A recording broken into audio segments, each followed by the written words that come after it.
This podcast, Spotlight for Success, is our way of highlighting the incredible success stories happening in education right here in our home state of Georgia. Today, we're thrilled to be joined by Amanda Fanelli with Sol C. Johnson High School in Savannah, Georgia, who has made a significant impact in the field of social studies education.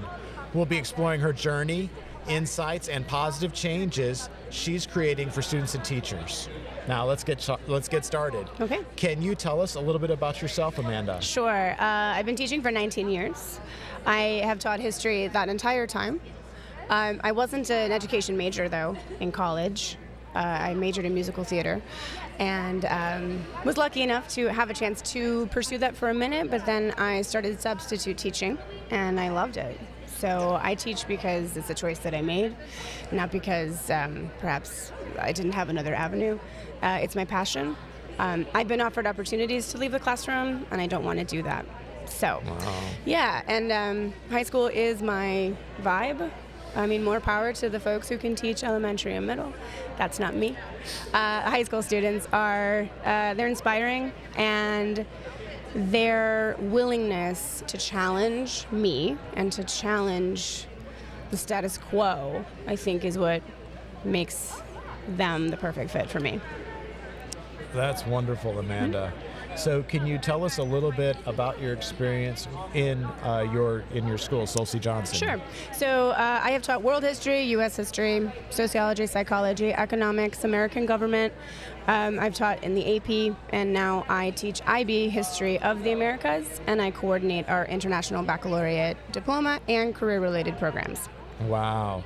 Now, what kind of school are you at? Sol C. Johnson is a Title I school in Savannah.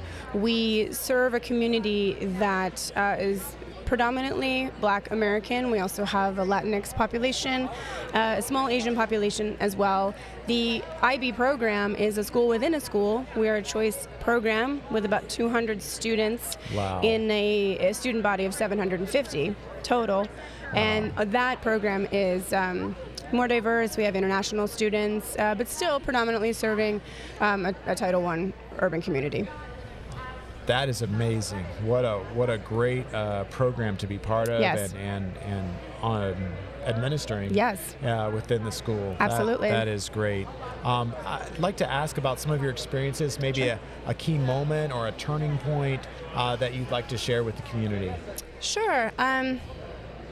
That's a good question. There's been so many.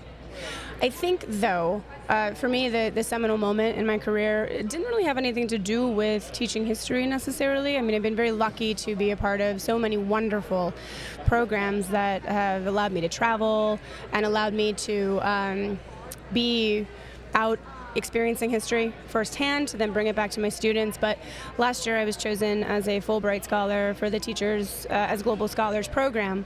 And through that, I learned about global education in a whole new way. We, as IB teachers, are always saying, oh, it's global, but what does that really mean? And Fulbright was able to help me isolate that and to really help my students then to figure out what that means. And this summer, my fieldwork was in Ghana. So I spent 18 days in Ghana, both in Accra and then in Volta, where I taught for a week. Yep, Wow. I did. And I got to meet the Minister of Education, who interestingly taught for 20 years here in the United States. Wow. And what's interesting about Ghana is that they are trying to be more like us, which is, in a time when being an educator is challenging, and there's a lot of people seeking to push maybe public education in one direction. It was interesting to hear that perspective, that they also want their students to be a bit more assertive, to not simply accept that they perhaps are, run by somebody else, or as Africa becomes more important on the global stage, they don't want West Africa to be left behind. More, regions that are more willing to take a stand and sort of push in the direction that they want to go. So the Minister of Education's solution is to make his kids more like the kids he taught in South Central LA all those years ago. So I thought that was interesting, and it reframed my vision of education quite a bit. I'm lucky as an IB teacher. I already teach this global perspective, but I think it made me appreciate my students in a whole new way. Wow. And the fact that they never stop questioning and they never simply accept something for what it is. And it made me really proud of the fact that I help them to be critical thinkers. That's and to wonderful. even develop those skills further so that they can take that on with them into the world and become problem-solving citizens.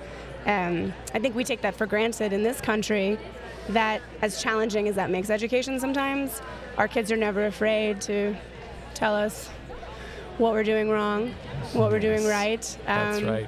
They never just passively take whatever I say, and now I really appreciate that. Hey, it's Tony DeSario, Director of Sales and your Georgia Senior Account Executive for the American Book Company. I am here where all the magic happens, ABC Central in Woodstock, Georgia. This is the place, our production center, where we produce the amazing books that keep us #1 in supplemental resources across Georgia. Why are we #1? Because our books are simple to use, and as always, they're 100% aligned to Georgia's standards, which is most important. Here at ABC, it's our job to support our teachers, our students, and especially our families across the state of Georgia, and we do it with pleasure and pride. Thank you so much. Have an amazing time. That is wonderful. And I understand you're here at Georgia Council of Social Studies, and you're going to be accepting an award tomorrow? No, I accepted a award today. Oh, today? Yeah, that's okay. During the luncheon. This year I'm the Gilder Lehrman Georgia History Teacher of the Year.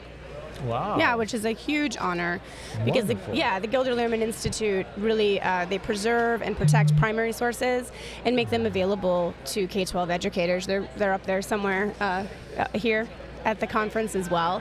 And that's the thing, right? Like, let students take the primary sources, read them, work with them, and draw their own conclusions. You know, we talk often about, again, the politicizing of public education.